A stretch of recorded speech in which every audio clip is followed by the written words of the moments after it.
I think that we can and should make a start. I'd just like to welcome everybody to this webinar where I'm sitting Saturday morning, where others are sitting Saturday evening, perhaps even, I don't know, Sunday morning. My name's John Harris. I'm from Simon Fraser University in Vancouver, though I'm currently sitting in Ontario in Canada. My only qualification for chairing the webinar today is that I'm a long-term cricket fan myself. As I was saying to Ram earlier, my memories of cricket go back to 1953 and the Oval Test match when England won the Ashes after many years. My only appearance, I think the only other qualification I have, Ram, is that I did once appear on the BBC cricket programme, actually speaking about the era when senior English cricketers refused to tour in India, which is an interesting kind of era in cricket history to reflect upon. I should just say a few words before we go any further about Circle. Circle is the Canada-India Research Centre for Learning and Engagement, which was established at the University of Guelph in February last year, and which aims to be, it says, an interdisciplinary nucleus in Canada for cutting-edge research on India and the Indian diaspora, to showcase, advocate, catalyze, and foster an equitable, respectful, and sustained exchange of knowledge between Canadian and Indian scholars on complex, emerging, and unexplored topics related to sustainability and social and economic well-being. The center was, of course, established just as the pandemic was taking off, and I think it's greatly to the credit of Circle, shows its vitality, that the center ran, I think, 9 webinars and 1 book panel last year, all in the context of the pandemic. Today's webinar is the first Circle event of 2021, and it's on conversations about the Commonwealth of Cricket, in which Kanta Murali will discuss his new book with the author Ramachandra Guha. And it really is a particular pleasure for me to introduce the speakers. Let me start, if I may, with Kanta, whom I had the great pleasure of teaching many years ago when she studied at the London School of Economics. She's now Associate Professor of Political Science at the University of Toronto, and the author of a fine book entitled Caste, Class and Capital, The Social and Political Origins of Economic Policy in India. But it's not as an outstanding young political scientist that Kanta joins us today.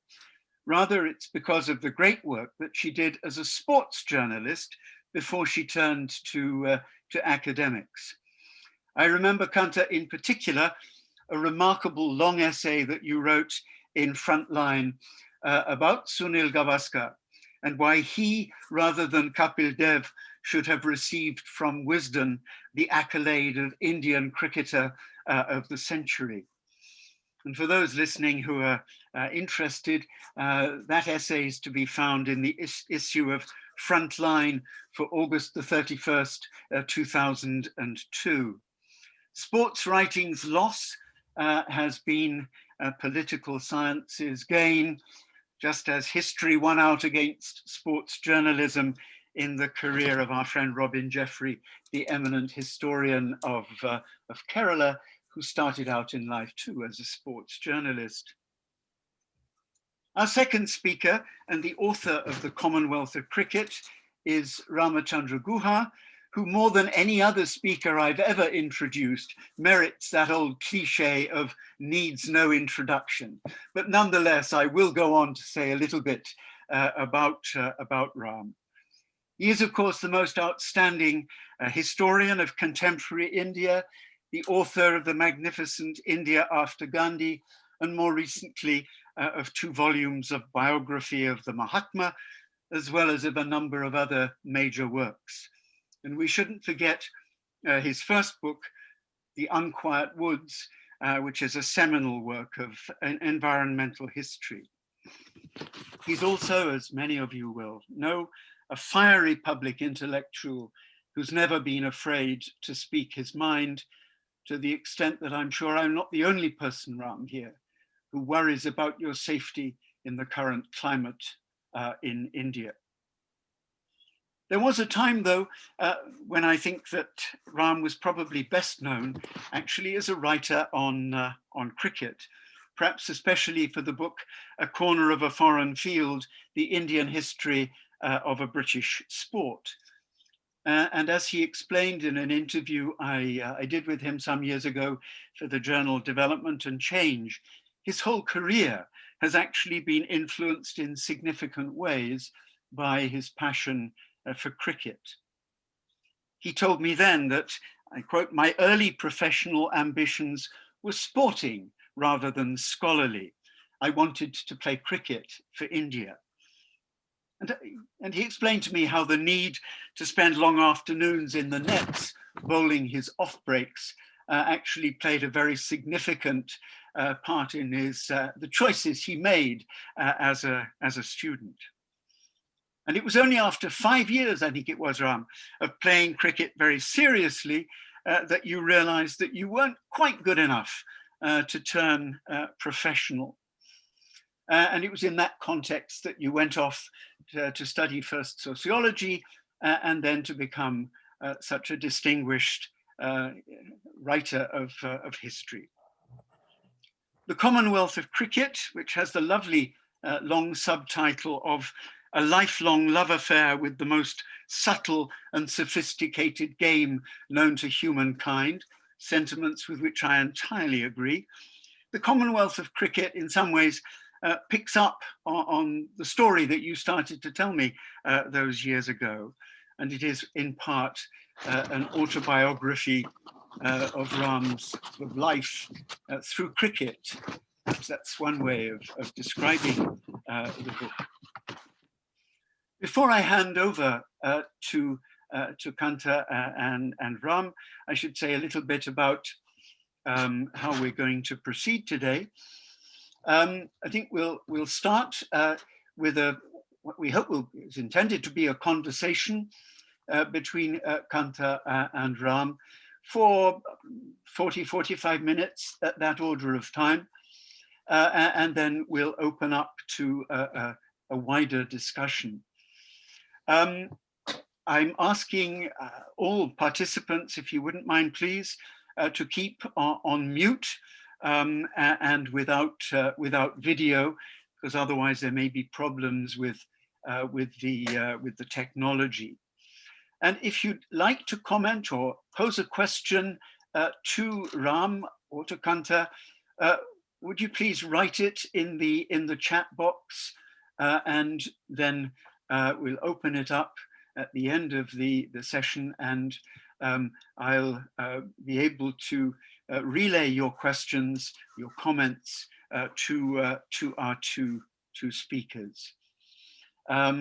Please, well, the fact you've got to write your questions and comments will encourage you to make them fairly brief, though I guess that many of us listening in today, like me, will be encouraged to reminisce about our own sort of most vivid memories of great cricket matches. Anyway, that's quite enough of me. I'm very happy to hand over now to our speakers, and I think to Kanta for you to start. Thank you, John, and thank you, Shada, and everyone else at Circle for organizing this event. And I wanted to begin by congratulating you, Ram, on your fourth and extremely charming is the best way I can describe this book. That's come to have all the elements, I think, that one associates with your writing. the ability to tell fascinating stories, the absolutely engaging style of writing, and the wit and humor that runs through through several pages of the book. And as anyone who picks up this book will know, and as John mentioned, that it is a personal autobiography told through cricket. And so in that sense, this is the most personal of all your books. And so it has a very different quality to say a corner of a foreign field in that particular sense. But the book is also many things. In reading the book, I found it to be many things. And so let me just very briefly suggest those several things that the book is. Apart from being a personal autobiography, by definition, personal, but an autobiography through cricket, it's as many have described it, and as you yourself describe it in the second part of the subtitle, a love letter to cricket, or as you call it, an ode to a lifelong love affair with cricket. It's also in many ways a tribute to your uncle Dore, who is in the foremost hero in this book in many ways. And above all, at a more macro level, it's a story of the changing nature of the game, and more importantly, the changing sociology of cricket in India, of those who play it, of those who watch it, and also those who administer it. And it brought out many emotions for me. Lots of warmth and smiles at the various stories that are told in the book. A fascination with thinking about the sociology of cricket, the decentering of cricket from Bombay, as you put it. But in many ways, it also brought out other less happy emotions, shall we say. So disappointment when you realize what cricketers at their core are. And I'll come to that in our conversations about chapters 9 and 10 of the book at some point. But also, in a sense, a loss and a nostalgia for an era that of cricket where the appreciation was of the aesthetics and art of cricket in many ways, but equally an appreciation of the international of a particular type of internationalism of the cricket fan, where essentially you could revel in the skills of a Gavaskar, Richards, or a Miandad in equal measure to some extent. Something that we seem to have lost in the world of cricket more recently. But let me begin actually from the personal, moving to the more macro aspects of the book. So let me just begin by asking you what motivated you to write this book? Because at one point in the book, you mentioned how I think it's Spin and Other Turns was written after the Babri Masjid demolition. I think Wickets in the East was written at a time when you were perhaps homesick for India, being in New England in that sense. So, what prompted this book? I'll answer that in a minute, Kanta, but first, thanks to Sharda and Circle for putting this together. Thank you, John, for your wonderful introduction. And it's great to be reunited with Kanta, whom I also first knew as a cricket writer in the pages of Frontline, though dare we say she has graduated or moved on from then, but I'm happy to have brought her back to one of her interests through this session. Kanta, I knew I wanted to write about my uncle Dore. I mean, he's been a profound influence on me, on my love of cricket, on my sense of what team spirit and solidarity is, his ethical conduct, in everything he's done, and of course the extraordinary way in which he overcame his handicap. Very recently, again, this is sort of rambling a bit, but that's in the spirit of this conversation in the book. I found out that one of my uncle Dore's college friends was the columnist and writer Arun Shourie. They were contemporaries in St. Stephen's in the 1950s and early 1960s, where Dore played cricket and Arun Shourie played hockey. I mean, this is an aspect of Arun Shourie not many people know, but he was a Delhi University fullback. And Arun Shourie told me this 60 years later. Now, Arun Shourie and I have a complicated history, including disagreements on a rather unfortunate book he wrote on Ambedkar, but admiration for other stands he took and so on. And I never met him till recently, and then we found out that there's this connection with my uncle, and he told me, he said, in college, Dore was always a hero of all of us because he had a crippled right hand and he still played university level cricket. So to fight adversity, to deal Fate may have given you a bad hand, but you will overcome it. So I always knew I wanted to write about my uncle, but I wasn't sure what form it would take, Kanta. And it so happened that in my late 50s, after many years of being an ordinary fan, I was struck into this role as an accidental administrator. I've been asked by the Supreme Court to be one of the people to try and clean up Indian cricket, with the operative word being try. Try and spectacularly fail, which we hopefully will come to later in the conversation. And then I thought maybe there's an arc to a book. An ordinary fan being introduced by his mama, I mean maternal uncle, very close relationship, particularly in South India. A mama who had no children of his own, his only sister's only son who could bowl a leg break at the age of 6, and on whom he put all his ambitions and his own frustrations. And I thought there's an arc to a life with cricket, because you start with a fan and you end up very unlikely inside the BCCI. And so that's where I started writing. And I also found it liberating, in that I started writing just after the second volume of my Gandhi biography was published. Far too long, with too many footnotes, with every fact attempted to be checked. And I said, what the hell? I'm going to write based on what's in my heart, what's in my mind, and what I think.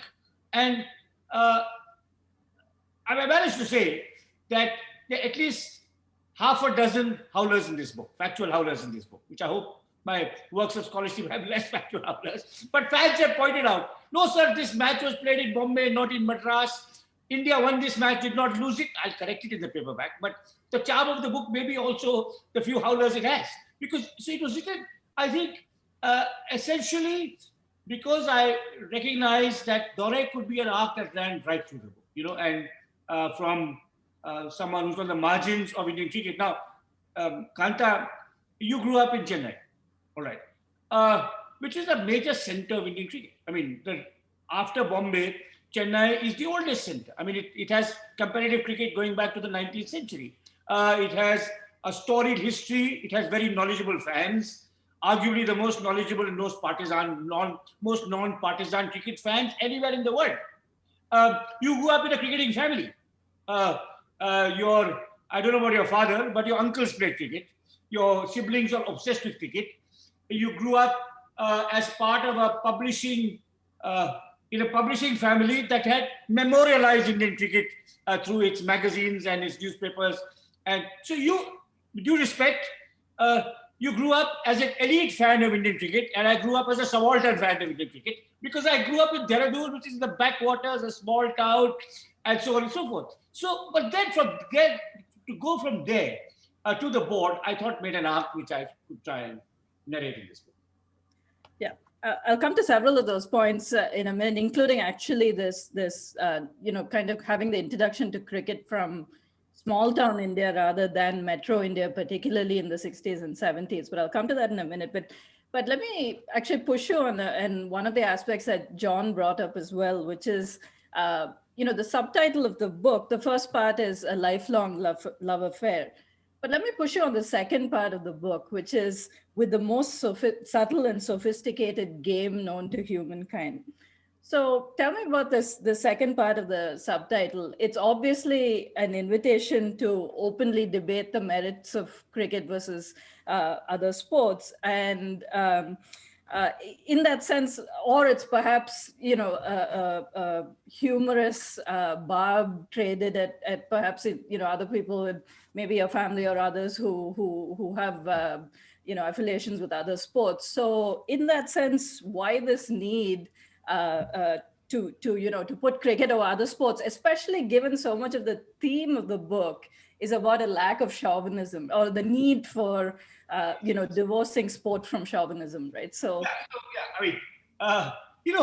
obviously it's a tease. I wanted, since it's an elegy, it's a partly a nostalgic book, as you pointed out, Kanta. I wanted a kind of expansive 19th century subtitle, I don't know, John will know, what is, doesn't Malthus's book have a very long subtitle? John? Most certainly does, but I can't pretend to remember it offhand. And destitution and blah, blah, Yeah, blah. that's right. So I wanted an expansion 90s. I thought it's fun. And you're quite right. I also wanted to tease partisans of other sports. You know, there's a phrase in Hindi, मैं चाबी देना चाहता था. I wanted to, tease people who loved other sports. But I also passionately believe it. I do believe it's the most subtle and sophisticated. I mean, baseball is compared to cricket, is, as Jeff Boycott would put it, it's rubbish.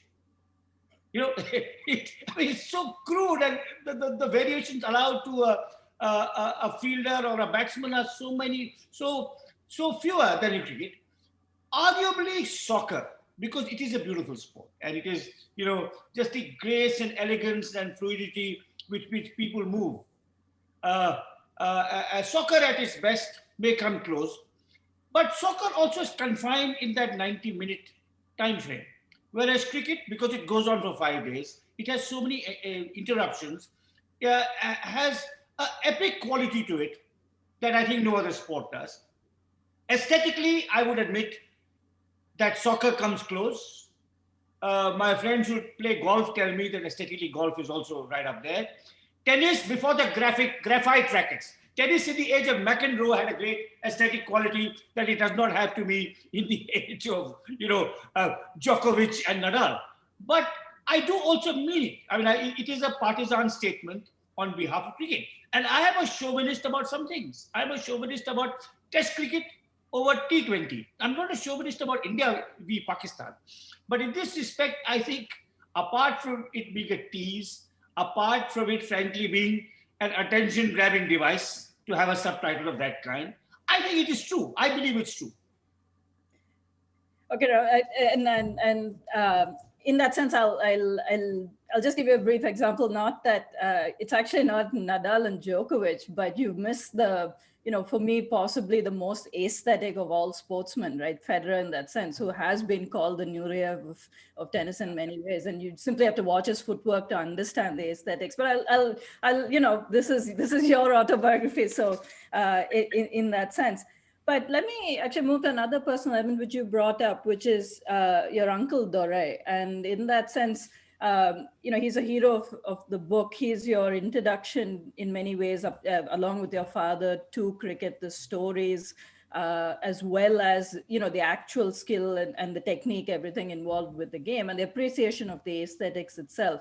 So perhaps I think it's worth, telling this audience first a little bit about the role that Dore played in your cricketing life, and particularly, as I'll come to in a minute, because your partisan identity in cricket is through the Friends Union Cricket Club and Karnataka, and so in that sense, Dore is central to those your ties with cricket in that sense. So perhaps two parts to this question. First, the immense role that Dore played in your cricketing life and your cricketing knowledge.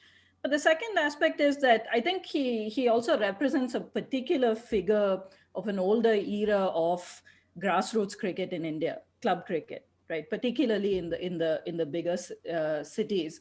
And you could, as you point out, that growing up in a major city, all of us were introduced to or know a club that was central in the stories of cricket in the city, and we could probably replace Friends Union Cricket Club with Dadar Union or Alwarpet or anything like that, and we would probably all have a Dore in the back of our minds in terms of that links with cricket. So in that sense, the role that Dore played in your life, but also in that sense, this particular club cricket and its importance in the development of cricket, and what has been the change over time, and where do you see that going? Yeah. So to first start with Dore in my life. So as I said, Dore is my mother's brother. My mother has 5 brothers. She's the only sister, and she's adored by all of them. Dore had no children. A childhood accident left him with a deformed right hand, and he still played very good cricket as a left-arm spinner. He saw his nephew at the age of 6 apparently bowl a leg break and a googly in quick succession to his father, and said, I'm going to make him the test cricketer that I could not become because of my handicap. And of course, as John explained in his introduction, this ambition slowly dissipated because it could not be realized. I played decent school and college cricket, but that was it. Now, but I'm profoundly grateful to him for inculcating a love of cricket, a love of discipline, a love of hard work. I think I put in long hours in the archives because I had to bowl 3 hours in the nets, getting past the defensive bat of Arun Lal, my college captain, which I never did in 5 years of trying. And of course, just the joy of watching a match. I mean, club cricket for me is still incredibly enjoyable because it's live.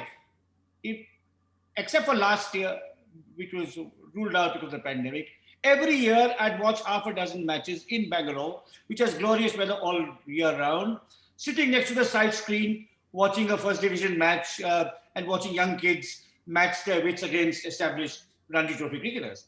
So that's his role in my life. But he's also, as you suggest, Kanta, a paradigmatic figure in the development of Indian cricket. You know, every city has had its devoted coaches, mentors, teachers who've nurtured generations of cricketers. Now, among the great Indian coaches of the past and the recent past were K.K. Tarapur in Bangalore, who nurtured Rahul Dravid, Syed Kirmani, Roger Binny, and some others. Ramakant Achrekar, who nurtured Sachin Tendulkar, Ajit Agarkar, Vinod Kamli, Praveen Amre, and some others. Tarak Sinha of Sonnet Club in Delhi, whose most recent products is Rishabh Pant, but also Raman Lamba, Ashish Nehra, and many, many other test cricketers. In your hometown, I hope someone who's not been entirely forgotten, A.G. Ramsingh, whose own sons were among many test cricketers he produced. Now, Dore differs from these legendary coaches in 3 ways. One, and they're kind of all interconnected. One, he had a full-time job and cricket mentoring was his part-time job. I mean, he was a sales manager and then a director with Horlicks. So he had a full-time job. He would take off to nurture cricketers. The second way in which he differs is that unlike Ram Singh and K.K. Tarapur and Ramakant Achrekar, he never produced a test cricketer. So there's a poignancy in that failure. He produced many Ranji Trophy players, 2 India reserves, but never a test cricketer. And thirdly, he had never been written about before, and here there was me, his nephew, to write about him. So, but he is, the kind of person whom you don't get, who is underappreciated. I left out of the final draft of my book some words of praise for Dore that Rahul Dravid gave in his Sardesai memorial lecture, because he's at the age of 80, he's still there, he's mentoring people, and he's absolutely incorruptible. I mean, this is something you will know, but romantic lovers of Indian cricket don't know. Even, let alone IPL, even club cricket is terribly corrupt. So in Bangalore, possibly even in Chennai, if there's a team that's going to be demoted from the first division to the second division, and there's a last match of the season, you'll have a kind of jugaad with the other team so that you get enough points to stay in the first division. The way selections are done, how people are chosen from some clubs and not from other clubs. And Dore's kind of absolute ethical standards are something I also wanted to showcase in this book. I also, as you'd have noticed, right in the end, I come to a political disagreement that my uncle and I had about our current Prime Minister, but that's also part of the story of this relationship. And let me just actually, Sharda has a point in the chat that Dore actually didn't know you were writing this book, right, till you actually finished it. And so that makes it even more, even more fascinating because of it. Absolutely. He did not know, which is including one of the reasons why a couple of the facts about cricket in Dehradun are wrong, because I did not check them with him. And he's now 86. He's in frail health. He's still active in mentoring his team. When the first advance copy came, and all of us who are authors know how we love to see that first copy, I went to his house. He had not seen anyone in COVID. I said, Dore, I have to come and give you something. I gave him the book. He read it. Then he grumbled to my mother, his sister was 92. He called her. He says, Ram has written this book, but he's written too much about me. He should have written more about Vishwanath and Ram Bahadur and Chandrasekhar. Why the hell has he written so about me? But I'm glad I was able to give him this book. Ram, actually, just to take off on that, since you mentioned Ram Bahadur Chetri, who's in the early part of the book, and because you know your introduction to sport was from Dehradun, where your father was stationed. Essentially, so in that sense, and I'll come to this in a different type of question in a minute, but just personally, you know, being introduced to cricket in a smaller place. Compared to you know, a Madras or a Bombay in that sense, in that particular time, or a Bangalore, of course. And so did it give you a different vantage point than you made this distinction between an elite versus a mass cricket fan at the start? So, you know, what was the vantage point that coming from Dehradun in that sense, you know, particularly gave you about cricket? Because there's actually a very, you know, a very lovely line at some point in your description of one of the Dehradun matches, and you say, you know, he used a crossbat just as a small town cricketer could do, or something to that extent. But anyway, so in that sense, or you know, whatever, slogging to cow corner as a small town cricketer could do, or something to that extent. But what did this coming from Dehradun, what unique perspective in a sense does it give you about Indian cricket that perhaps those of us who grew up in the bigger cities don't have actually? So I think, Kanta, one of the things, of course, it gives you, it gave me, it would give anyone from a small town in that generation, is there's no high quality live cricket in your town. There's not even a Ranji Trophy match, let alone a test match.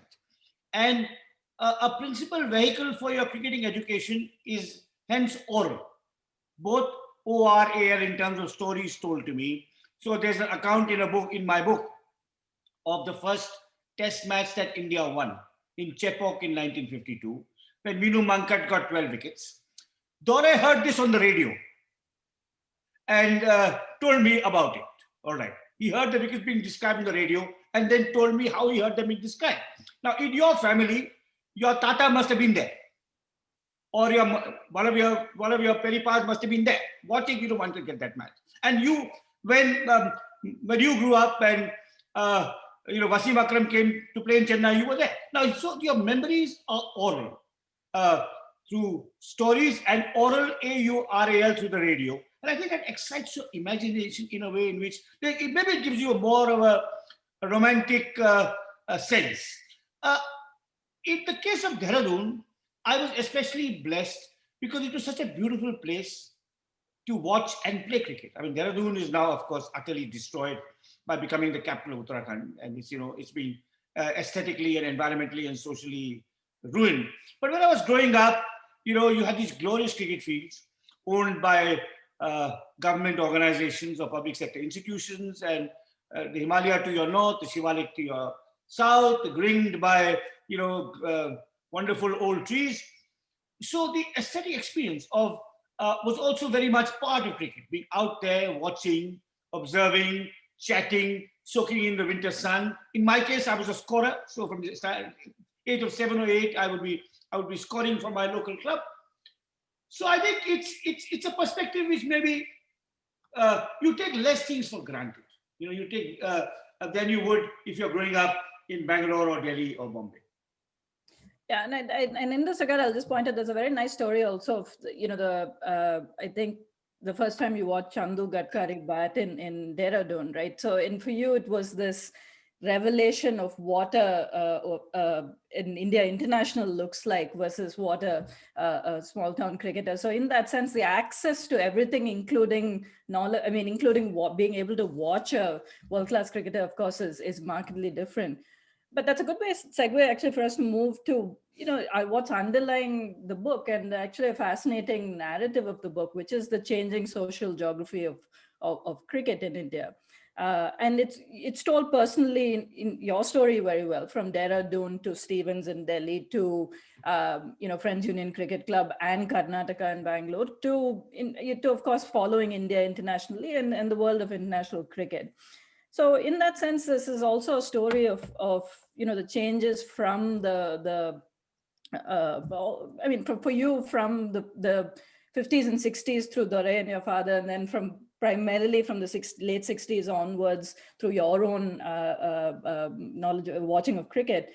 So in that sense, cricket's moved from, clearly the elite origins of cricket in India, with, of course, it was always, I mean, as your story of Palwankar Balu has always told us, that there was always space for, or there was always a representative in some way who had a phenomenal story of that type.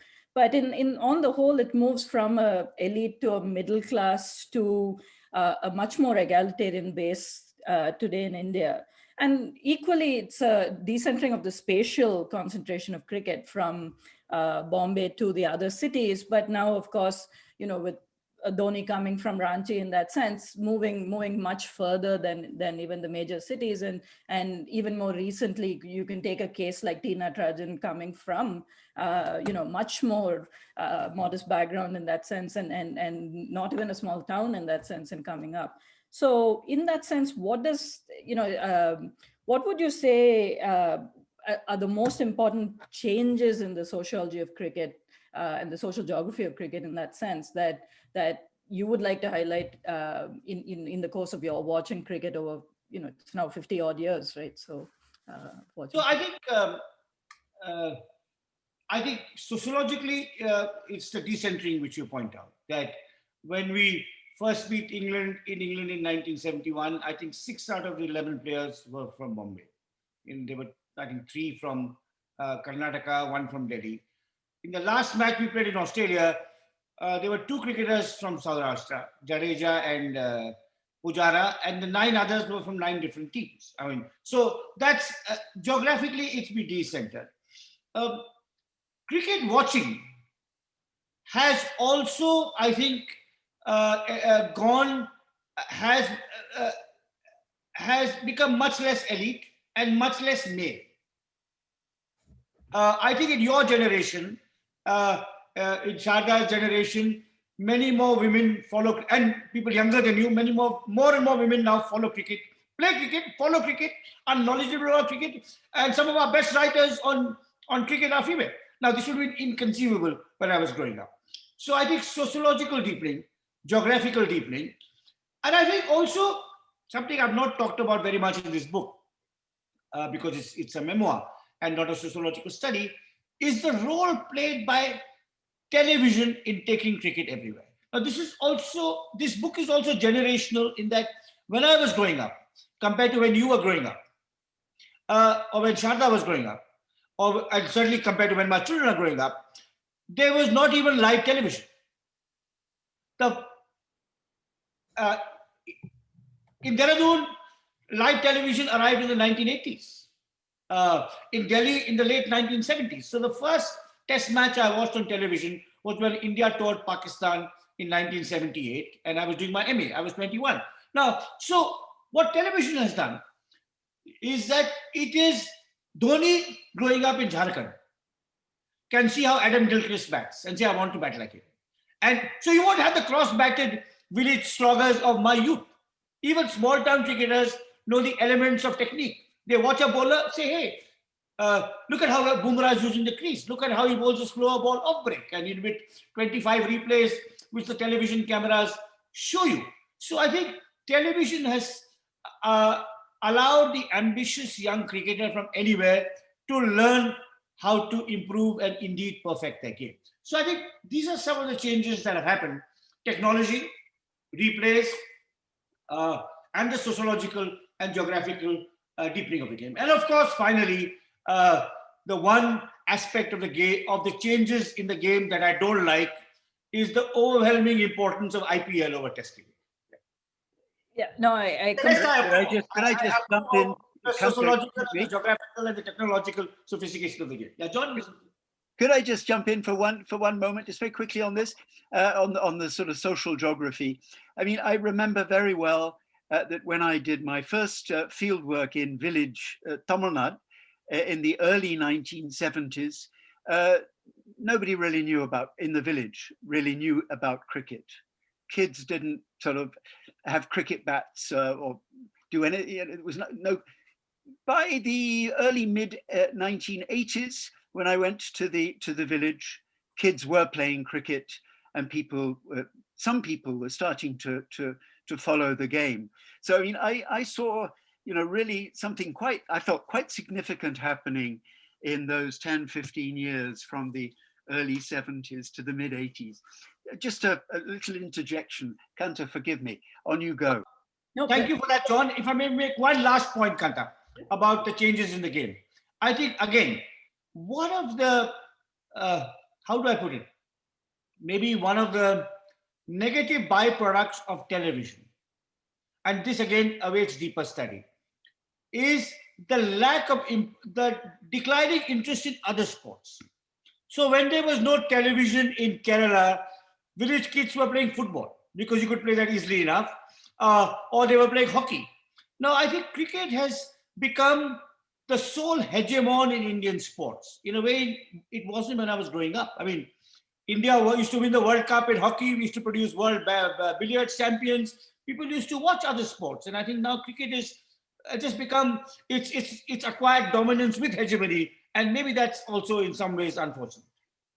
So Ram, I think in the terms of hegemony, I probably would slightly differ only because actually my introduction to sport is through tennis, not through cricket, and I did play the circuit in India and things like that. And it was always the case that cricket was hegemonic even in the pre-liberalization days in that sense, right? And it was always that other sports were not even the poorer distant fourth cousin to cricket in some ways. So that's always been the case. I think the money has made it extraordinarily different at this stage. But in that vein, talking about this point about changes in cricket, I completely agree with your hatred of T20 and IPL in general. I'll come to that completely. It's killed cricket for me personally as well. But in that sense, this talk about technology, one other key theme in the book is about, and this is true of all your cricket writing, which is about the art and aesthetics of cricket. I mean, I remember, a column you wrote of CLR James's Beyond the Boundary. And so in that sense, it's, I forget the name of the player he's describing, but there's a whole, chapter dedicated to some Saint Hill, I think. Wilton Saint Hill. Wilton Saint Hill. So in that sense, and his stroke play. So in that sense, you've always had the aesthetics of cricket has been so foremost in your own thinking about cricket. And in that sense it reflects a generation of an Indian fan who could talk about technique, who could talk about the aesthetics of the sport.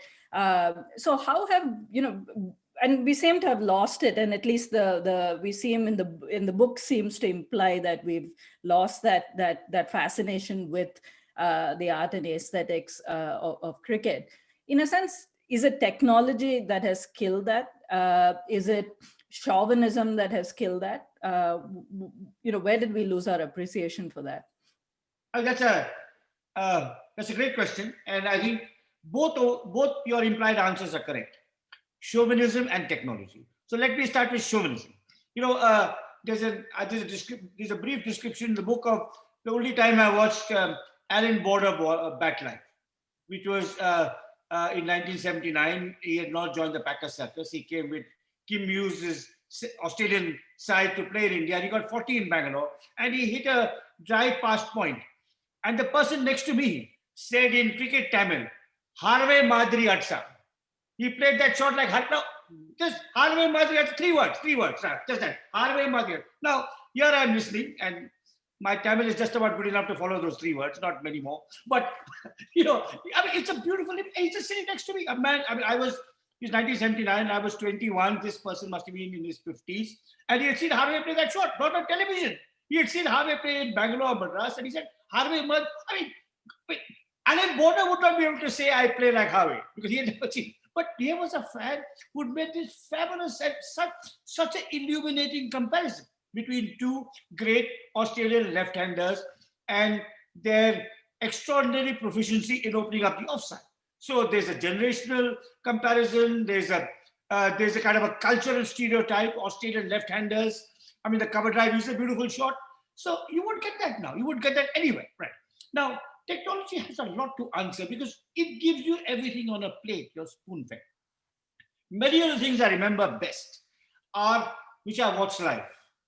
So there's an innings early in the book which I describe which is an inter-college match. Hari Gidwani scoring 180, and I can remember some of his late cuts, his pulls, and his on-drive still. I mean, Chandu Gadkari's 100, which I described. Again, I was 11, and I can remember the strokes. Or even when I was older. I mean, there's a match I watched, which is in Manchester in 1999. India and Pakistan were fighting over the snows in Kargil. We were playing a World Cup match in Manchester against the background of warfare, India versus Pakistan. And I wanted to go and watch it. I was in London that summer, and I could get a ticket through, I wrangled a press pass, but I had no place to stay.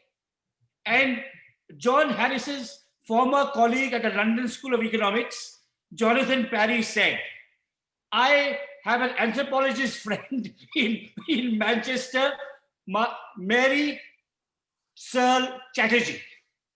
And she'll give you a room and board to stay for 5 days, for 2 days, for the one-day match. So I went and watched that match. And because I watched it, I remember a catch that Azharuddin took that changed the direction of that match. I mean, Saeed Anwar, that beautiful left-hander, was taking the match away from India. Venkatesh Prasad got a ball to move late, caught the edge, and Azhar took a low catch at second slip, magical catch. Now, if I'd seen it in television, I would have been able to tell you this story 20 years later, Kanta. That's what happened.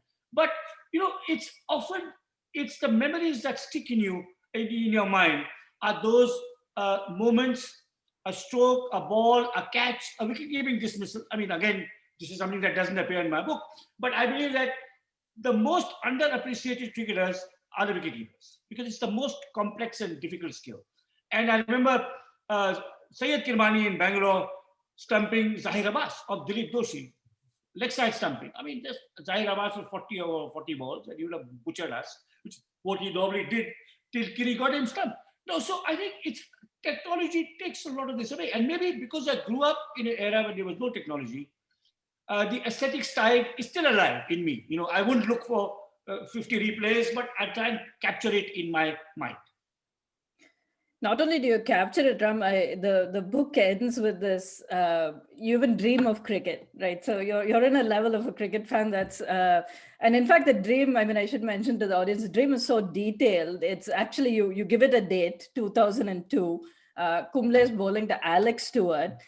Stewart's playing for the googly, but it's a straighter one, and you know, he edges it, and Dravid takes a slip, catch it slip. And so in that sense, you know, your appreciation of the aesthetics is of a different level. But equally, this technology bit, it's the loss of an imagination as well, right? Because in many ways, in the book, some of this, particularly of people like Vinu Mankad, it's stories that you're hearing through Dore, who's hearing it on, you know, a radio of the Madras Test, etc. And so in that sense, that ability of even second, it becomes folklore. It's not just, and I think all of us who grew up in, you know, particular pre-liberalization era in India know that folklore associated with cricket and that imagination associated with it.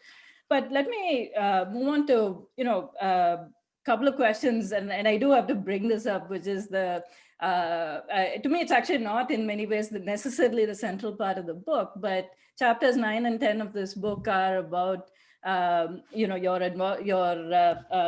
role in the committee of administrators following the Lodha committee recommendations. And so, you know, in a sense, I mean, I think, I read it and I was wondering, does it surprise me? No, in many ways, the shocking corruption of the BCCI, I think, was apparent for all of us, you know, for a long time to see. And I think the IPL opened our eyes to some of us, at least in a way that it had never done before. But just more personally, in that sense, do you regret the experience? How do you look? I mean, I'll talk about what you think of cricketers in that experience in the next question, but in that sense, just as on a personal level, how do you look back at the involvement with the Committee of Administrators? Well, I don't regret it. I mean, it was an experience I knew, I mean, that came my way without my asking for it. I knew it would be interesting. So from the first day, I kept a diary. That's the only part of my book that is not based on memories, but is based on a daily diary I kept. It left me, you know, like you, like any thoughtful cricket lover, I knew that the board stank. that it was the board for cronyism and corruption in India. But I was naive. I thought the Supreme Court is trying to clean it up. It's appointed a group of administrators. It's asked me to be served on it. So there was a certain naivete in which I went in. I didn't expect the old guard to mount such a dogged and in the event successful rearguard action to recapture the board. But now it's behind me. I'm a fan again. I can still enjoy the sport. And but it's not so much the board, but the conduct of the cricketers and the continued conduct of the cricketers, as in what Ganguly has been doing as board president, that I think is what is more depressing. And how much of this is a story of just, change in India in general, right? It's as much a story of what in India, I mean, the story of cricket in some ways is a microcosm of the story of India, particularly after 91 in that sense. Or is the BCCI in a league of its own? Because the Deloitte report you referred to in the chapters and the extent of corruption, etc. I mean, at one level, it doesn't surprise us, but at another level, is there something sui generis about the BCCI and its level of sliminess, if I was to put it that way? So I think you're right. It's representative and symptomatic of wider trends in society. So cronyism, corruption, nepotism are ubiquitous in business, in politics, in professional life. In India, ethical standards are not very, properly adhered to anywhere. Superstars in the film world and in the business world and in the media world also often don't have a moral compass, just as great cricketers don't. So in that sense, you're right. I mean, it is representative of a wider malaise, an institutional ethical malaise in Indian society. And I think that word institutional is important, but I think it reflects, our general inability or general weakness of institutions. There's something that, we personalize relationships, but also the person becomes much more important than the institution, right? And I just want to point out just briefly, there is your comments in the book. It wasn't a new phenomenon in the BCCI, because in some ways you talk about, the M. H. Chinnaswamy Stadium in Bangalore, as well as the Madras Stadium, and both are named, of course, after administrators. So this is in some senses but we probably treat that as an era of patronage rather than this pure outright corruption that we now see. But the other part about your discussions of your experience on the committee of administrators, it's also a loss of innocence. And this was in part my, I wouldn't say sadness, again, it didn't surprise me, but in that sense, I think for many people, it is a sadness associated with what cricketers at the end of the day really are, right? So let me quote, and this is a relatively long quote from this section of the book. So let me, for the benefit of the audience, quote, what conclusions you came to about current cricketers. I wouldn't say about cricketers of, the 60s and 70s to some extent, but you basically say, and I quote, what surprised and shocked me was how amoral India's top cricketers were. You go on to then say, and I quote, there are 4 categories of cricket superstars in India. 1, crooks who consort with and pimp for bigger non-cricket playing crooks. 2, those who are willing and keen to practice conflict of interest explicitly. Those who will try to those who will try to be on the right side of the law, but stay absolutely silent on those in categories 1 and 2. And 4, those who are themselves clean and always question those in categories 1 and 2. And in this context, actually, at the end of the day, I look back at the book and I thought it's actually only Bishan Bedi who, in a sense, comes out, with flying colors in your book, right? And I actually love the honesty with which you treat Dravid and Tendulkar. Actually, the only person who has a chapter in this book dedicated to him is Tendulkar, and I completely agree. The glories of Tendulkar were surpassed by the last stage, by the the sadness of the last stages of Tendulkar and the want of records and things like that. And so, in that sense, was it a loss of innocence? I mean, it almost was a surprise. Was it a surprise for you to discover that your heroes, at the end of the day, had all these frailties, did they extend shock you through this involvement with the committee? It was deeply disappointing. It was deeply disappointing. And of course, Bedi shone even more brightly in comparison when I reflected on my experience with the board. Maybe there's one theory, but Kanta, I live in Bangalore. All right. Now, Bangalore is the IT and BT showpiece of India. It has entrepreneurs who, by the normal standards of Indian entrepreneurs, are not crooks and pimps consorting for bigger. It's not, it's not the cronyism you find in, shall we say, parts of Western and Northern India, right? So, but yet they don't speak up. Most of the Bangalore entrepreneurs are either category 2 or category 3 there's only Rahul Bajaj in Pune. The Rahul Bajaj it's a Bishan Singh Bedi of Indian entrepreneurs, who has that, in a sense, who has that stature. In Bollywood, you would have, with due respect, great actors who are not cult figures like Nasiruddin Shah who will speak out, but no Bachchan, no Khan, no Roshan, no Deepak. So, it's maybe reflective of a wider lack of character, a deeper pusillanimity among successful people in India. And the sympathetic explanation is they have so much to lose. But that I don't buy that, because if you have given your standing, you can take a stand. Why are Rahul Bajaj and Bishan Bedi such exceptions? Now, I think there may be some sociological reasons for this. I think, Rahul Bajaj is Jamnalal Bajaj's grandson. His grandfather went to jail with Mahatma Gandhi. Bishan Singh Bedi, is a fearless Sardar, and he is willing to take any consequence. He's not looking to cut deals or broker contract. But it is, in that sense, I've come to see that it is symptomatic of something much deeper and much wider. But I wish, there's nothing to. Ganguly's conduct has been deeply, deeply depressing. I'll tell you why. He was and you would agree with me, Kanta, he was an outstanding captain of the Indian team. After Tiger Pataudi's in the 1960s, he was the first Indian test captain who was not parochial. Every other test captain promoted players from his state. He didn't do that. He encouraged young people. People like the way he put confidence in Zahir Khan, Yuvraj Singh, Harbhajan. He also, with, of course, Kumble and Dravid and others, took us out of the opprobrium of the match-fixing era. So in many ways, he was an exemplary captain and a reasonably successful captain.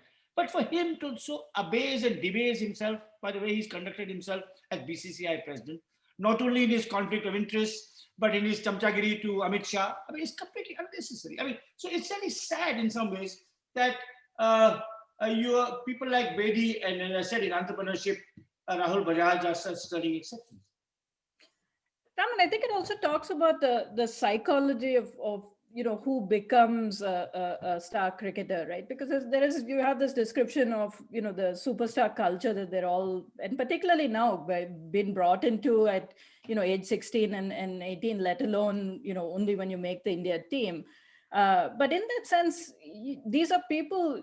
But at the same time, to become an international cricketer, you need a level of self-confidence that is far above anything that most of us can ordinarily imagine, right? You never you doubt yourself. And so in that sense, the lack of awareness and the lack of wanting to think about other things goes hand in hand with a professional success of sport. Do you see it that way, in that sense? That's a very interesting point, very perceptive point. I think it could be that you have this self-belief and this self-confidence that no one can doubt you, and above all, you can't doubt yourself.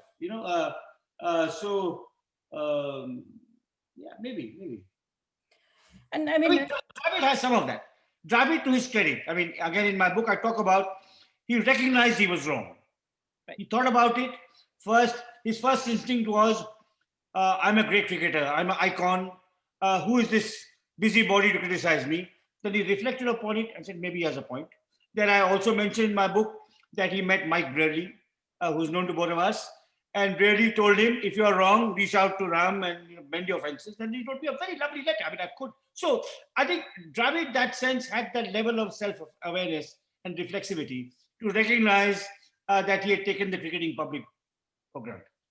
Yeah, and I'll just point out that actually, amongst the cricketers we classify as self-reflective in that sense, Dravid, of course, comes through, and him chatting with Mike Brearley, who was known as an intellectual of cricket in that sense.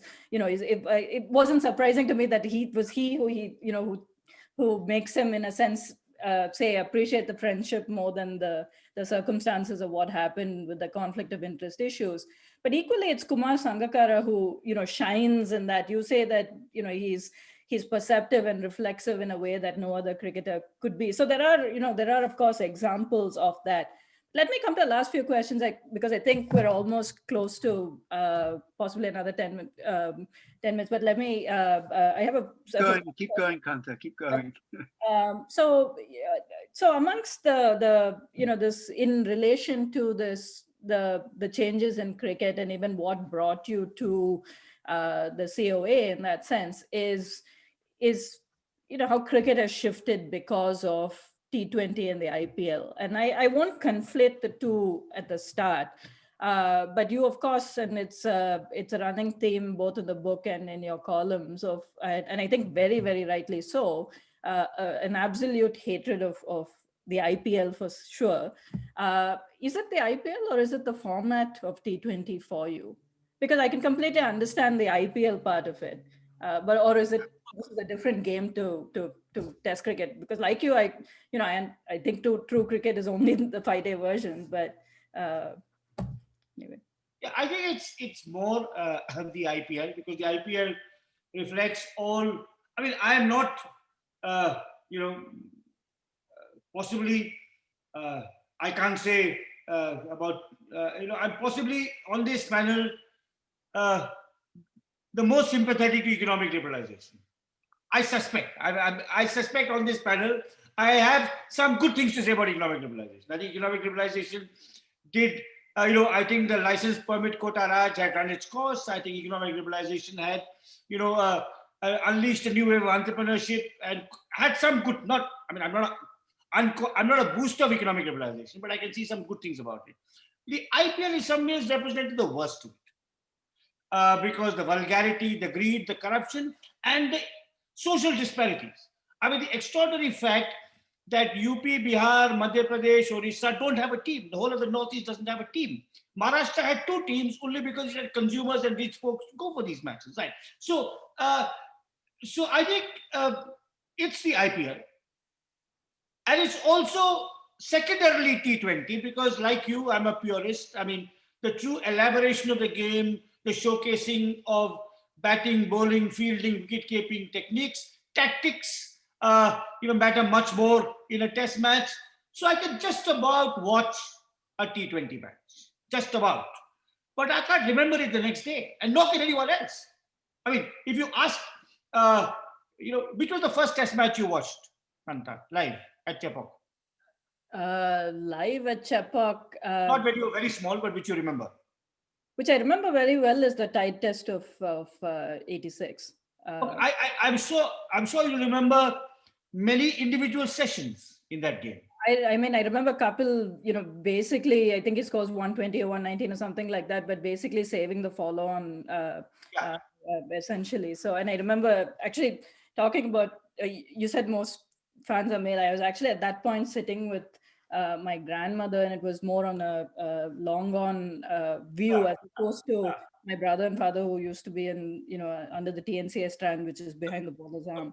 But this was, but I remember clapping, counting down every run for the last 20 till the follow-on was avoided, actually. That's 34 years ago. All right. Now, just ask some young kid in your family to speak for 5 minutes on the last IPL final. Bowling, batting, fielding. Just try this experiment on a cricket match kid in your family who watched every ball of the IPL with every replay. Impossible. So in that sense, that's what. So I'll always prefer Test cricket, but at a pinch, I'll watch a T20 international match. I describe in this book a match I watched on the television when Sangakkara took his side to victory in the World Cup. But it's it's more IPL than T20. But I do believe, as as you just demonstrated, that the imprint a great test match leaves on you is far more enduring, far more enriching than a T20 match ever. And in that sense, so that the one last thing, it's both for spectator and player. You know, Kapil Dev will remember every aspect of that match. You know, he won't remember some random T20 match he played. Likewise with Kohli. And so, but so let me, you know, in that sense of what the IPL has done at a more, you know, social or sociological level in some ways. You know, my conflict with the IPL in some ways is, or my internal conflict is that on one hand, you know, the absolute corruption, the absolute, I mean, at the end of the day, this was a league started by Lalit Modi where Vijay Mallya was a central figure, right? I mean, that alone is enough to, enough said in some ways. But at the same time, I find it hard not to say that there is a democratizing quality of some sort to it. You know, and I think, for instance, this, you know, the fact that Natarajan came out of it, for instance, most recently reflects that. Do you see it having that quality, and in a way that perhaps, you know, and I will say that, are we just being nostalgic about Test cricket? Are we being elite about it in a way in that sense, or what do you see about, if someone was to make the argument that there is this democratizing quality to the IPL in a way that other forms of cricket, well, perhaps not one-day internationals, but certainly Test cricket has never had? So I think, Kanta, I think the number of players that the IPL has produced is massively hyped. The beltway to the Indian Test and one-day team is still Ranji Trophy. I mean, Natarajan is an exception, or the Pandya brothers, you know, are an exception, right? So it's probably was inevitable in a rapidly urbanizing, modernizing, fast-paced society that Test cricket would lose its shine and something in the evenings would fill its place. Then also, it only really caters to the upper middle class. I mean, when the IPL started, a colleague of mine, T.R. Ramakrishnan, who was a sports journalist and was in university with me, told me, he said, before it started, he said the greatest sufferers from the IPL will be those who, the anchors on the 9 o'clock English language news. No one will watch that. Okay. Now, this was a perceptive statement, but it was an understatement. Because what happened then was that it became a kind of every person wanted to watch it between 6 and 9, that even film distributors got nervous. So no Shah Rukh Khan starrer would be shown between April and June.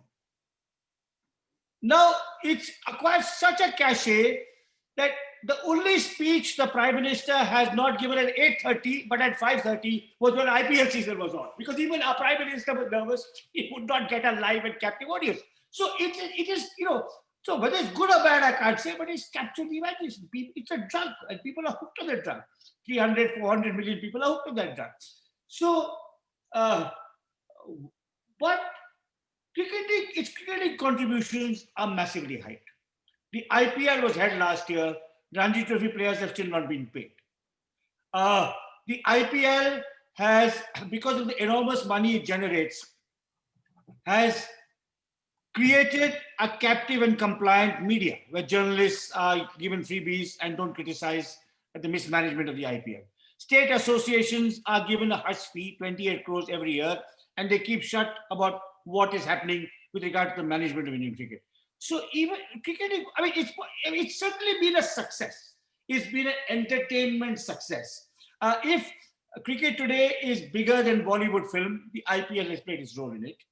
But that's, but I don't think its contributions to Indian sport have been salaried by now.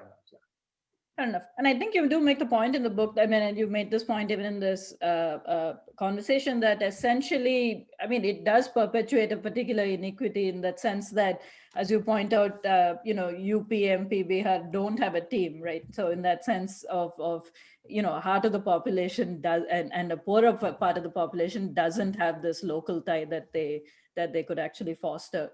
So one other aspect about the book, and this is, so much of the book is about breaking the chauvinism of the current cricket fan in that sense, because it's become about jingoism. It's become about the lack of inability to appreciate contributions from others and that aspect.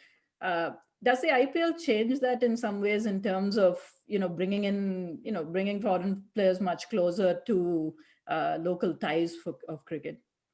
I think so. I think that's probably the one unambiguously good thing about the IPL, that it has moderated the jingoism that you grew up with. If A.B. de Villiers is playing for Bangalore, Jack Callis is playing for Bangalore, Chris Gale is playing for Bangalore, Shane Warne is playing for Rajasthan. I don't know who Murali played for, but Malinga is playing for Bombay. So that certainly helps, but in a very limited sense, because it's still the few sixes that de Villiers hit, or the odd slower ball that Malinga bowled. I mean, it's a very, to appreciate, to say Harve Madri Atsa is, that's a different kind of experience that a fan has, to see it unfold over so long. But yes, I mean, maybe having foreign players play for Indian teams but even there's a flip side to it. It's quite extraordinary. When auctions are held, there was an analysis 7 or 8, I don't follow the IPL very closely, but 7 or 8 years ago, the IPL auction took place. All right. Gautam Gambhir, because he was an Indian player, I forget which team wanted him. I think he was moving from Delhi to Calcutta, I forget. Somebody wanted him, and he was an Indian player. Gautam Gambhir commanded 3 times the price of A.B. de Villiers, who's the greatest all-rounder available, because he was Indian now. So this is absurd. So there's no market logic to, the sponsor of the Calcutta team wanted an Indian brand, so he grabbed Gautam Gambhir and paid him well beyond what he was worth in a cricketing sense. So even that, I mean, jingoism in price. I mean, you won't have it in Barcelona. The owner of Barcelona would not pay a Spanish footballer 5 times what they paid Messi, to get, all right. So it's, I mean, even there is a kind of perverted kind of jingoism at work. Yeah. No, and you pointed the perverted jingoism with the IPL. Not even Kanta, can I just interrupt for just for one moment? I as chair, I've let the conversation go on because it's so very interesting, and there hasn't been a lot of comment coming up in the chat box. But I think before we get to get through the next sort of 20 minutes, which is our scheduled time, I think I should leave some time for those who have contributed. I think Sharara, for one, Harun Siddiqui, I think, is another.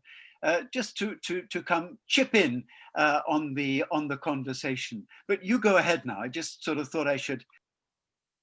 Yeah, I'm almost done. And so I think, I mean, in that sense of, I mean, I can keep going, but I think that I'll ask my last question, and perhaps that gives us 15 minutes for, I do notice there are a few comments in the chat that I can bring up as questions. But so Ron, in a sense, let me, perhaps I'll end on this note before we take chat questions, which is that this book is about breaking the chauvinism, right? So there are chapters dedicated to your favorite cricketers from other countries, lots of other countries, but of course the Pakistani chapter is particularly of interest, and I think of importance, because there was certainly a generation, and even in the 90s when I grew up, but there was an appreciation of, you would never not say Wasim Akram was, the most outstanding fast bowler of that generation, right? So in that sense, I think there was that appreciation has waned over time and has gone. But this is on a more personal note, and but the one line of chauvinism that runs, I perhaps putting it, I'm jokingly calling it chauvinism, that runs in the book is your love of Karnataka cricket. And you are unabashedly chauvinist about this, and I think and I think those of us who can see it from inside, actually, I mean, it's actually a lovely tone that runs in the book, and I know it's there to Chavi people as well. So especially from Tamil Nadu. Yeah, no, and I know, and I think, particularly, I think the lines about, it's only in Tamil Nadu that the people will say that Venkat, Kirmani could have never kept to Venkat, right? So, in that sense, but you think, Kirmani is the finest wicketkeeper that India's ever produced. And so on two levels, but I will also point out the book is an ode to bowlers. That's amongst the things I forgot. That in as much this is making a case for diminishing the prestige given to batsmen in cricket in general. But in terms of let me bring it back to the chauvinistic or the Karnataka, as I will call it, love or chauvinism, whatever you feel like calling it. At the end of the day, you say your favorite cricketing memory of all time is Karnataka beating Bombay in '74, and essentially, which for you changed the face of cricket. Now, I mean, I don't think, I'm old enough to remember a period when going to a Ranji match was a thing. But yet, in your era, as you say, there were 20,000 people watching Ranji matches in some ways.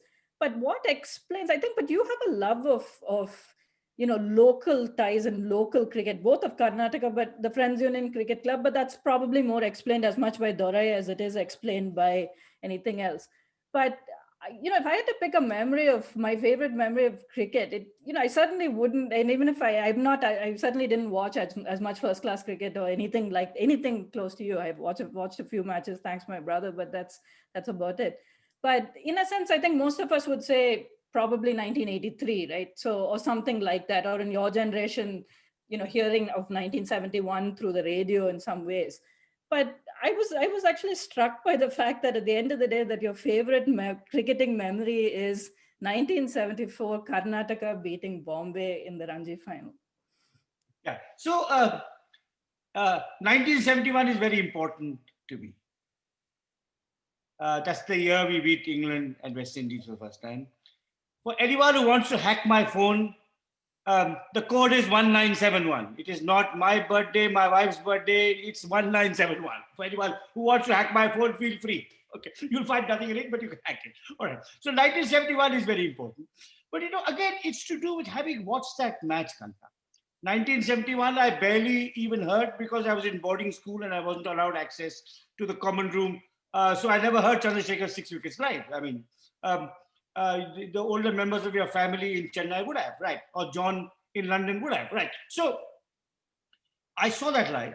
And because I passionately believe that match made history, because we beat Bombay, Tamil Nadu, Hyderabad, Railways, Gujarat, Saurashtra, Bengal, Haryana, Delhi, Baroda all became Ranji Trophy champions in the years to follow, and the true decentering of Indian cricket began after that victory. We are talking about in 1974. I was born in 1958. All through my life, Bombay had been undefeated, and the Congress Party had also been undefeated. So so it was kind of, in that sense, I was, obviously. Living through the emergency and seeing the end of the Congress Party is also a vivid memory. I was older then. I was 19 when Indira Gandhi lost that election. But having been there, and as an off-spinner, to see the great Alapani Prasanna do it, he got the wickets, and also the way it happened. That I talk about that run out of Ajit Wadekar, which was kind of an act of fate. He slipped. He was wearing new shoes and he slipped. So I think that's why I think that matters so much to me. Also, I was there.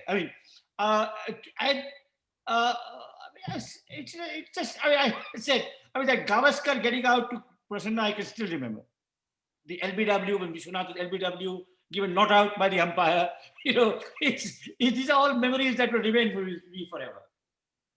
I'm just end with one thing. I will, one other striking aspect, and this is not meant for you to reply, is that now, since you ended on Prasanna, I was actually a bit disappointed when you said that, in your all-time India 11, that Ashwin was close to replacing Prasanna. So, anyway. I hate to admit it, but he's coming close. Anyway. He can bat, he can field, and so on. John, should I take some of the questions from the chat? We promised to leave a little bit of time. I'm sorry, I'm going to abuse my position as chair just very briefly, talking of memories and Chepok. Am I right, you guys, and maybe some of those in the audience like Ram Murali will have a better memory than me, but I was, when England played India at Chepok in January 1973, yeah.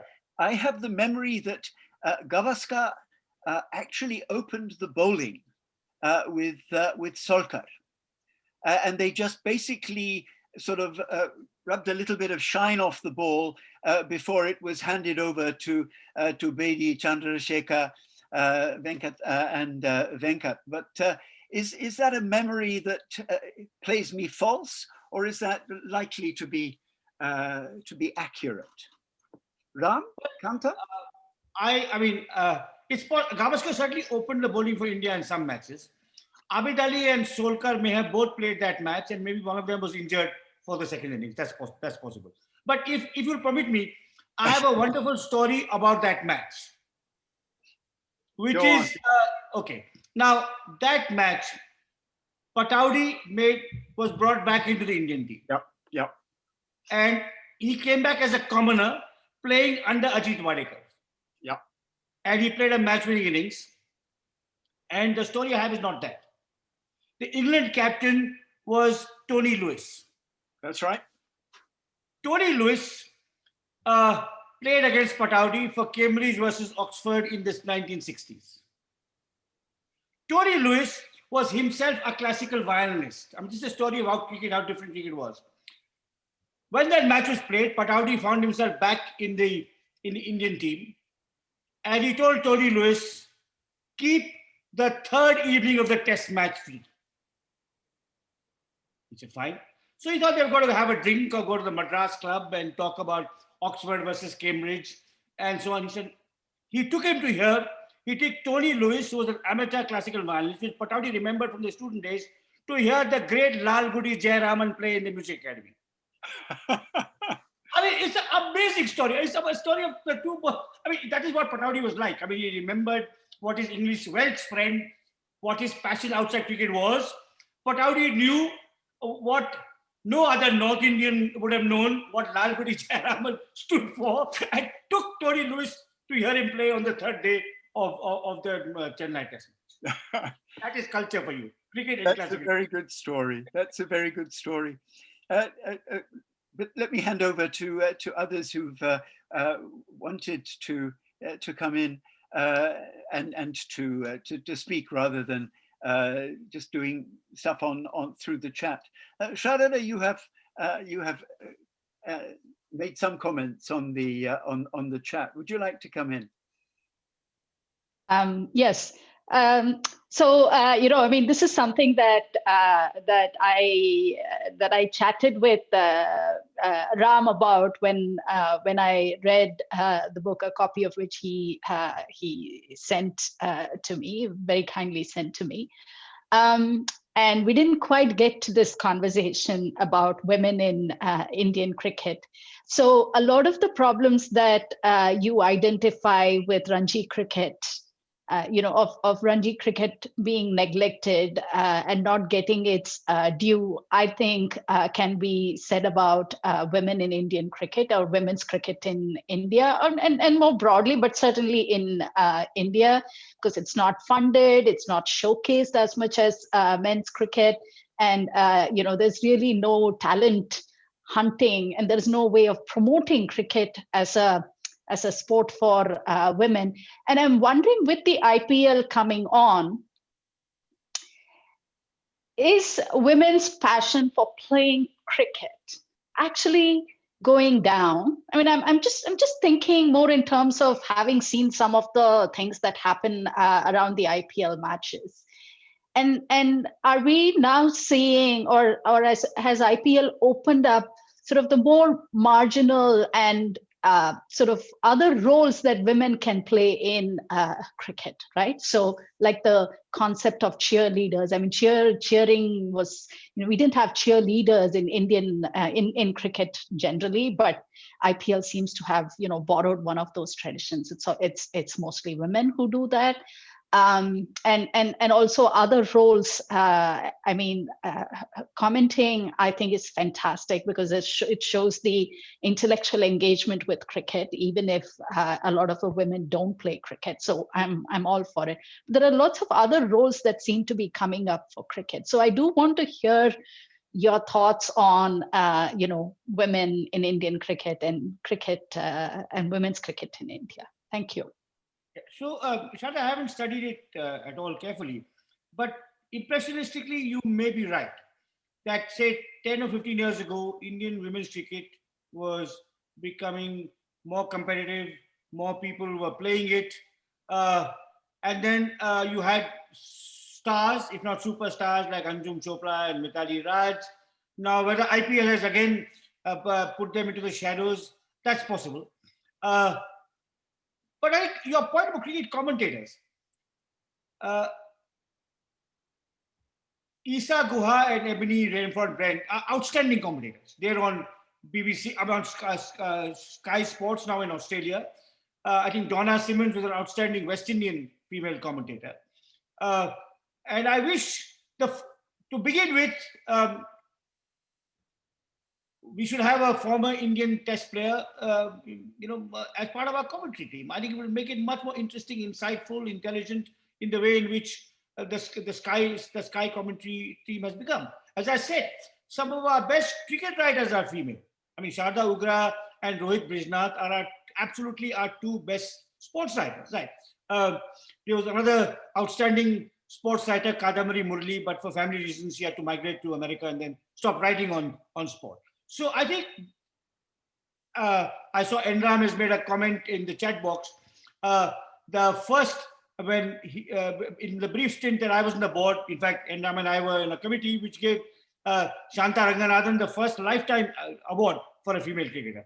But I think your point about commentary, I mean, if you just look at, if you get up tomorrow morning and hear Indian time, and hear Isa Guha, and you'll see how much better Isa Guha is than any Indian male commentator. Right.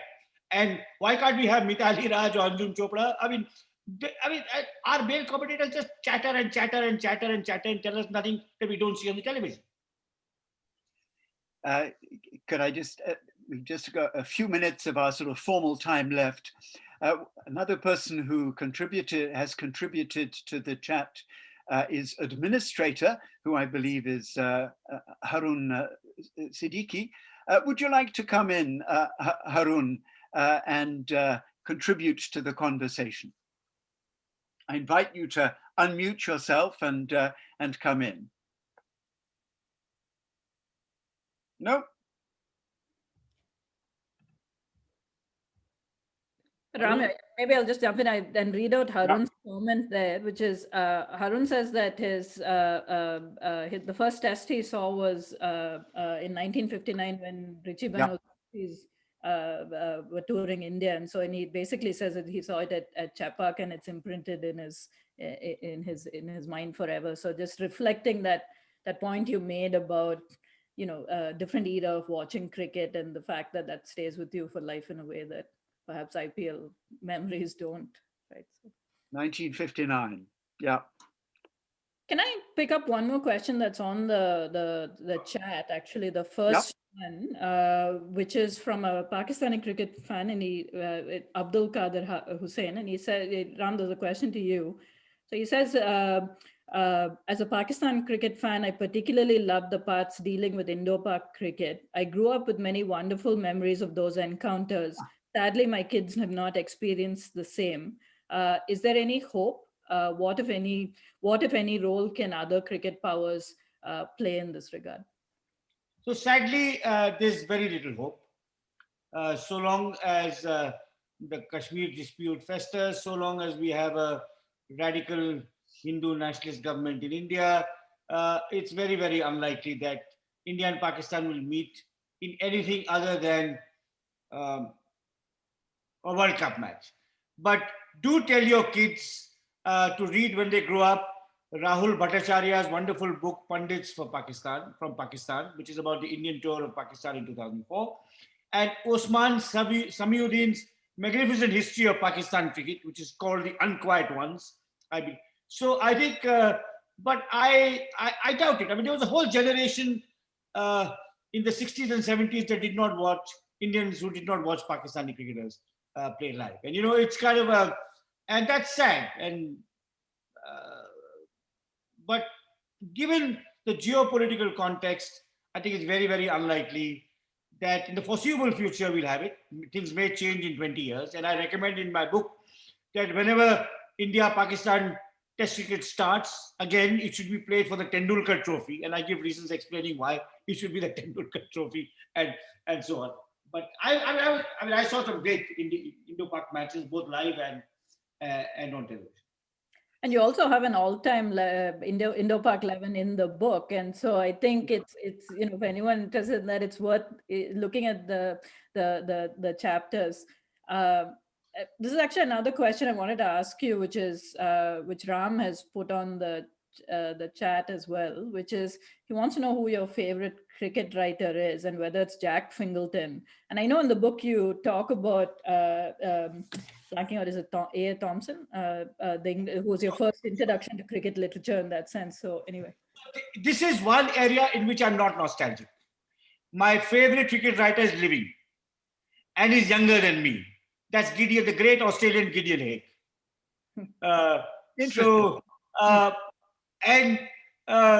If I was to, then would come Jack Fingleton. Number 3 would be again someone who's living and younger than me, the former England captain Michael Atherton.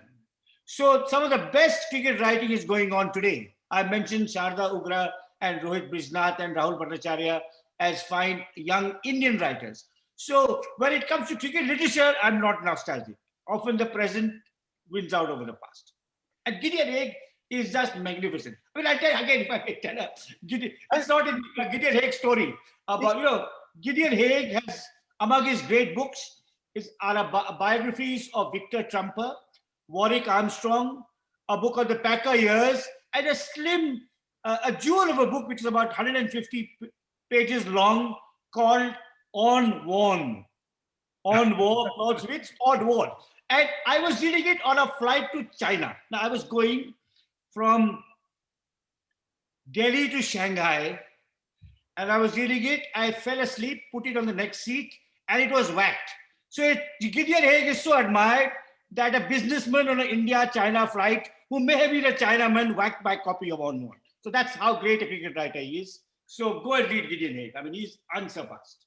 Greater even than C.N.R. James, who wrote one great book, one imperishable book.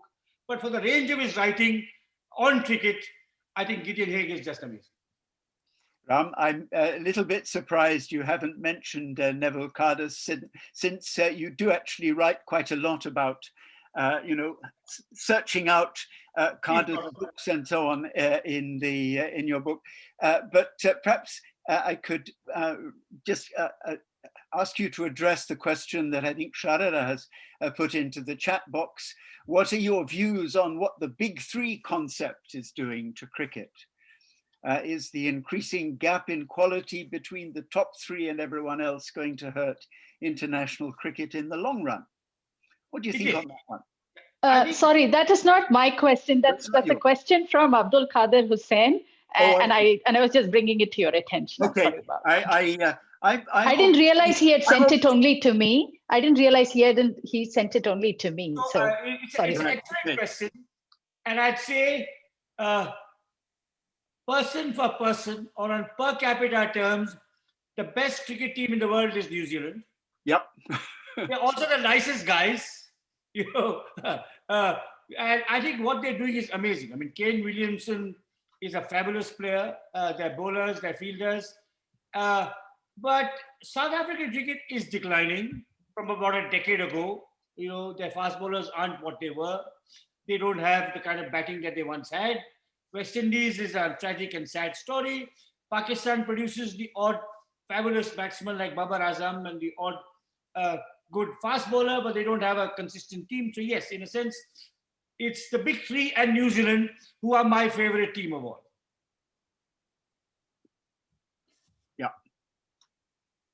There's another question on the comments again from Harun much earlier, which is he points out, and this is actually, I'll word it as a question. He points out that when you were talking about Dore and his disability and the fact that he played cricket, he points out that, you know, Pataudi didn't have the use of one eye, right? So and yet captained India and was this hero for a generation. But let me also phrase that as a second part. So one, your comments on Pataudi, as Harun's invited you to speak about.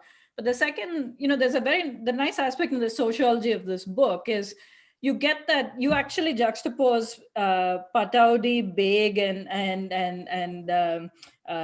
Hanuman Singh actually, right? And in that sense, it's that the Raj of cricket in some ways, and it's the true princess of cricket in some way. I mean, literally and otherwise, but in that sense, and it reflects that, you know, it reflects a particular sensibility of cricket that you know, even amongst the elite of cricket, that particular group had in some ways.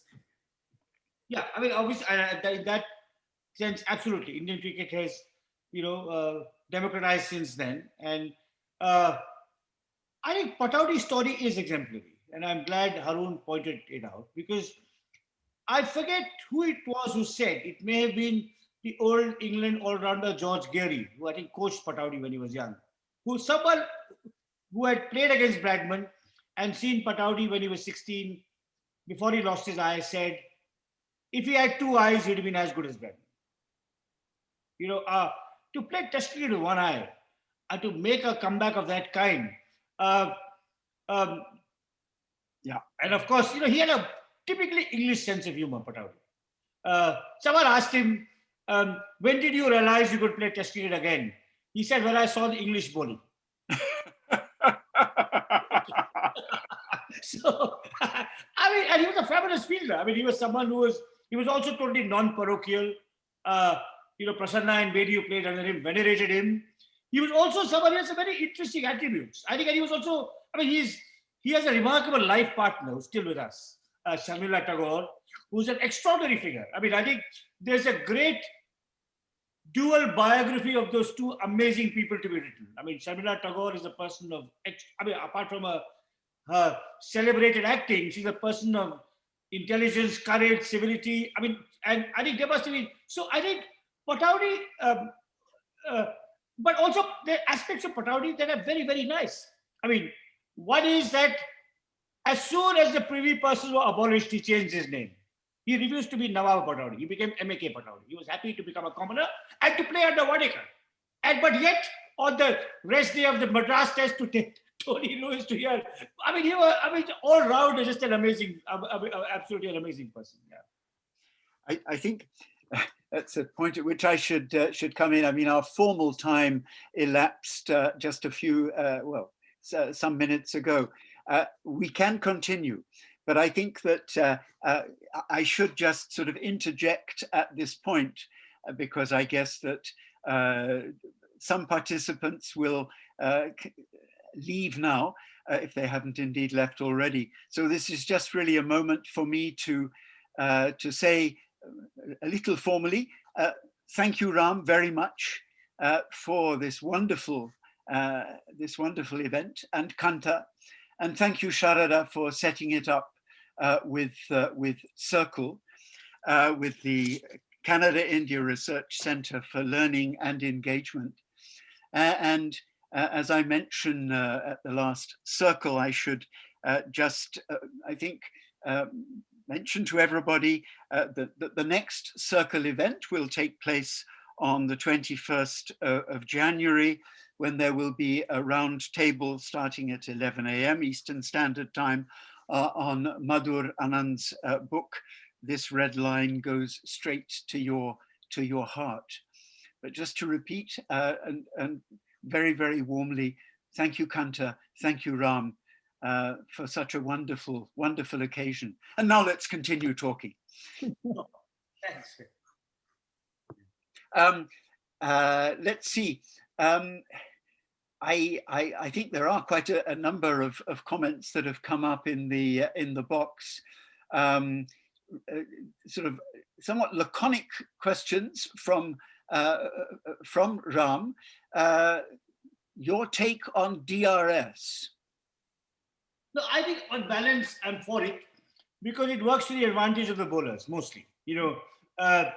If there had been DRS, Shane Warne may have got 1,000 wickets because half of his LBWs that were given not out, particularly by English umpires, who were the most conservative when it came to people padding up to leg spinners. So on balance, I'm for it. And yes, yeah.